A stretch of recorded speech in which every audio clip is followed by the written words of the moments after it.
Gikuha ni Jesus ang kupa ug nagpasalamat siya sa Dios ug niingon, dawata kini ug bahina ninyo, kay sultihan ko kamo nga sukad karon dili na ako moinom niining bino hangtod moabot ang gingharian sa Dios.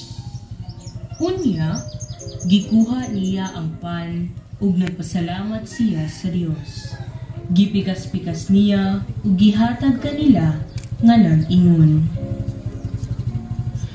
mao kini ang akong lawas nga gihatag alang kaninyo. Buhatan ninyo kini agig paghandog kanako. Human sa panihapon, gikuha usab niya ang kupa ug nagpasalamat siya sa Dios. Gihatag niya kini kanila ug miingon siya, kining kupa mao ang bag-ong kasabutan sa Dios. Timaan sa akong dugo nga giulat alang kaninyo. miadto siya sa bungtod sa olibo ug mikuyog kaniya ang iyang mga tinun-an. Sa nahiabot na siya didto, miingon siya kanila, pag-ampo kamo aron dili kamo madaog sa panulay. Unya, mipahilayo siya kanila sa gilayon nga maabot sa paglabay ug bato. Miluhod siya ug nag-ampo. Amahan, kun buot ka, kuhaa kining kupa gikan kanako. Apan dili ang akong pagbuot, kun dili ang imo maoy matuman. May anghel nga mitungha gikan sa langit ug milig-on kaniya. Ug samtang nag-anto siya sa ilabihang kasakit, nag-ampo siya sa labi pa kamainiton gayon. Nangahulog sa yuta ang iyang singot, ingon sa dakong tulok sa dugo. Amot pagpangitag ikabutang-butang, batok kang Jesus, aron mapatay nila siya. Apan wala sila'y nakaplagan, bisag daghang mga tawo ang miadto ug nanugilon ug mga bakak mahitungod kaniya. Sa katapusan, may duha ka tawo ang mituon ug miingon, kining tawhana nagingon, makahimo ako sa pagguba sa templo sa Dios ug pagpatindog niini sa tulo ka adlaw. mitindog ang Pangulong Pari ug miingon kang Jesus, wala ka ba ikatubag di ini sumbong, bato kanimo? apan wala mitubag si Jesus. Busa ang Pangulong Pari nisulti pag-usab kaniya, Sa ngalan sa Diyos nga buhi, papanumpaon ko ikaw. Sultihi kami kung ikaw mauba ang Mesiyas, ang anak sa Diyos. si Jesus mitubag kaniya, Giingon, apan sultihan ko kamong tanan. Sukad karon makakita kamo sa anak sa tao nga maglingkod sa tuo sa labing makagagahom sa tanan o muanhi sinapngay sa mga panganod sa langit. Sa pagkabati niya niini, gigisi sa Pangulong Pari ang iyang bisti ug miingon, Dakong pagpasipala, wala na kita makinahanang dugang pangsaksi. Dinhi karon ay dugog ninyo ang inyong pagpasipala. Unsay inyong hunahuna. ug sila mitubag,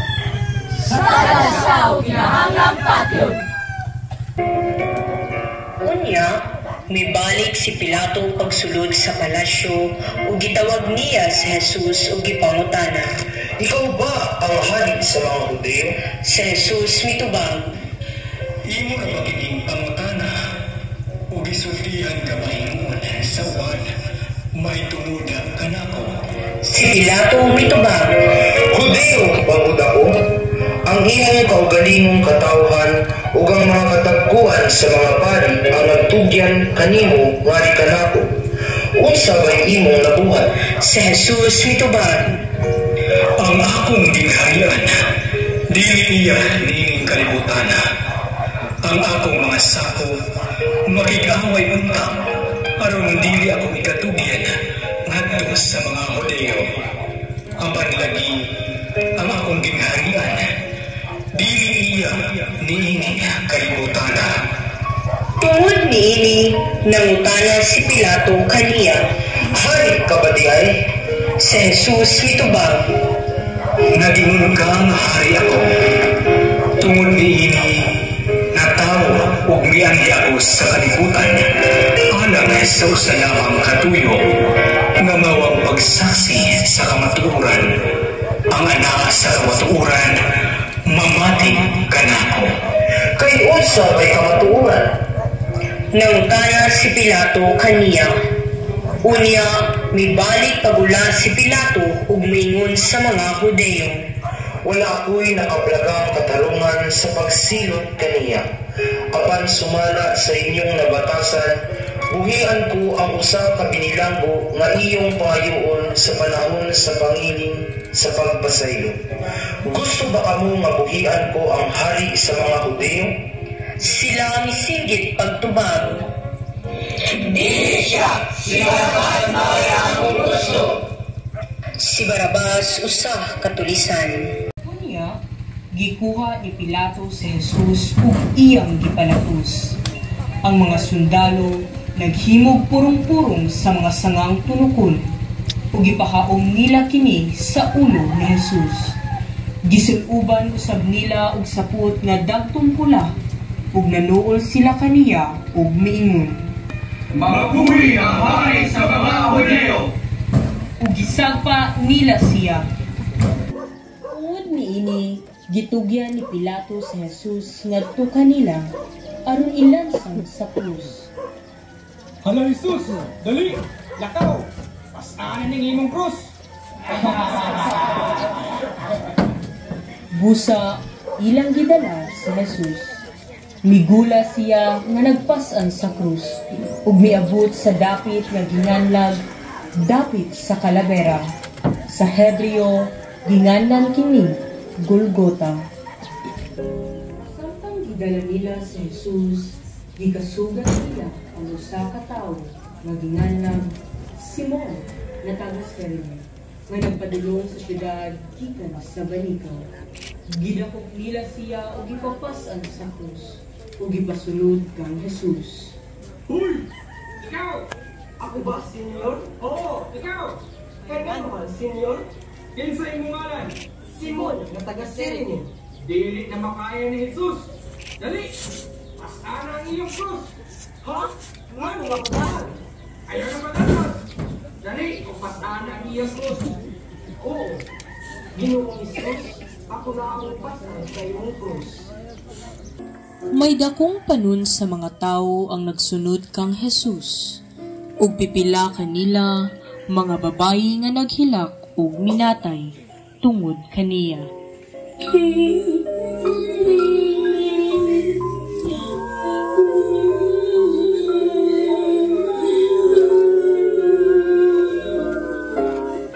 Unya, milingi si Jesus ug miingon, Mga babae sa Jerusalem, ayaw ko ninyong hilaki, kundili hilaki ang inyong mga kaugalingon o ang inyong mga anak. Si Jesus gikalansang sa mga sundalo didto sa krus. Gikuha nila ang iyang sapot ug gibahin-bahin sa upat. Usa ka bahin sa matag sundalo. Gikuha usab nila ang bisti nga taas nga walay tinhayan. Ang mga sundalo nag-ingnanay. Dili nato kinigisiun, magripa hinuon kita kung kinsay makapanag-iya niini. Nahitabo kini aron matuman ang bahin sa kasulatan nga nag-ingon, gibahin-bahin nila ang akong sapot ug giripahan nila ang akong bisti. Busa gibuhat kini sa mga sundalo. Unya, usa sa mga kriminal nga nagbitay didto mibugal-bugal kaniya. Dili ba ikaw mauman ang Mesiyas? Luwasangin mo kaugalingon ug kami. Apan gibadlong siya sa iyang kauban nga nag-ingon. Wala ka ba mahadlok sa Dios? Kita aniya dinhi gisilutan sa maorang silot. Apan ang silot natong duha angay kanato kay gisilutan man kita sibo sa atong nabuo. Apan siya walay sala. Miingon siya kang Jesus. Jesus, hinumdumi intawon ako kung maghari ka na. Miingon si Jesus kaniya. Sultihan ko ikaw, karong adlaw adto ka sa paraiso, umana kanako.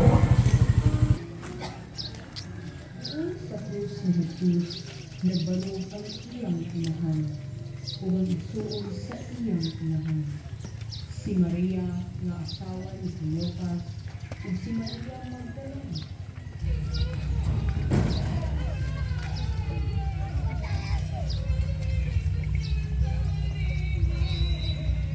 Sa pagkakitaan ni Jesus sa iyang inahan, ug sa tinunan nga iyang gimahal nga nagbarog dito,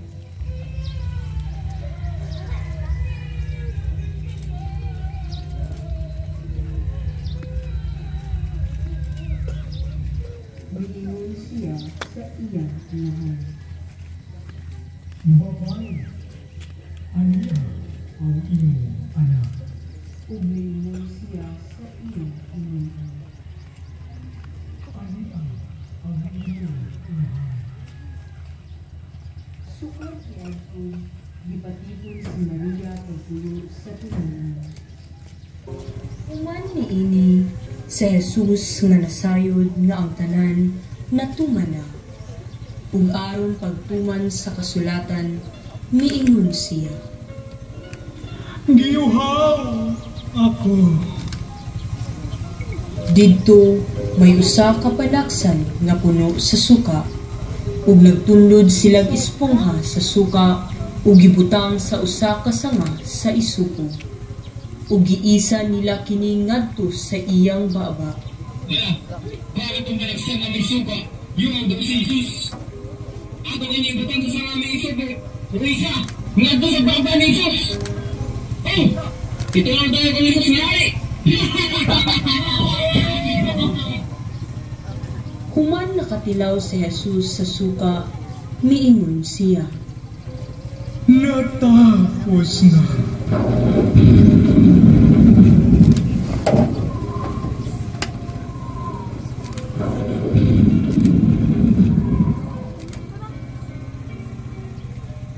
Unya, miduko siya. Sa pagkasawong sumna, miabot ang usa ka dato nga taga Arimatea, nga ginganlag Jose, usa ka tinun-an ni Jesus. Miadto siya kang Pilato ug gipangayo niya ang lawas ni Jesus. Busa gikuha kini ni Jose ug giputos niya sa usa ka bagong habol nga lino. Ug ipahimutang niya sa iyang kaugalingong lubnganan nga bago pa lamang niyang ilungag diha sa usa ka bato. Ug giligid niya ang usa ka dakong bato aron pagsira sa puntahan sa lubnganan. Ug milakaw siya. Si Maria Magdalena ug ang laing Maria naglingkod didto nga nagtan-aw at bag sa lubnganan. Tapos sa adlaw igpapahulay, sa pagbanag-banag na sa buntag sa adlaw Domingo, si Maria Magdalena ug ang laing Maria nangadto aron pagtan-aw sa lubnganan. Unya, dihay kusog nga linog.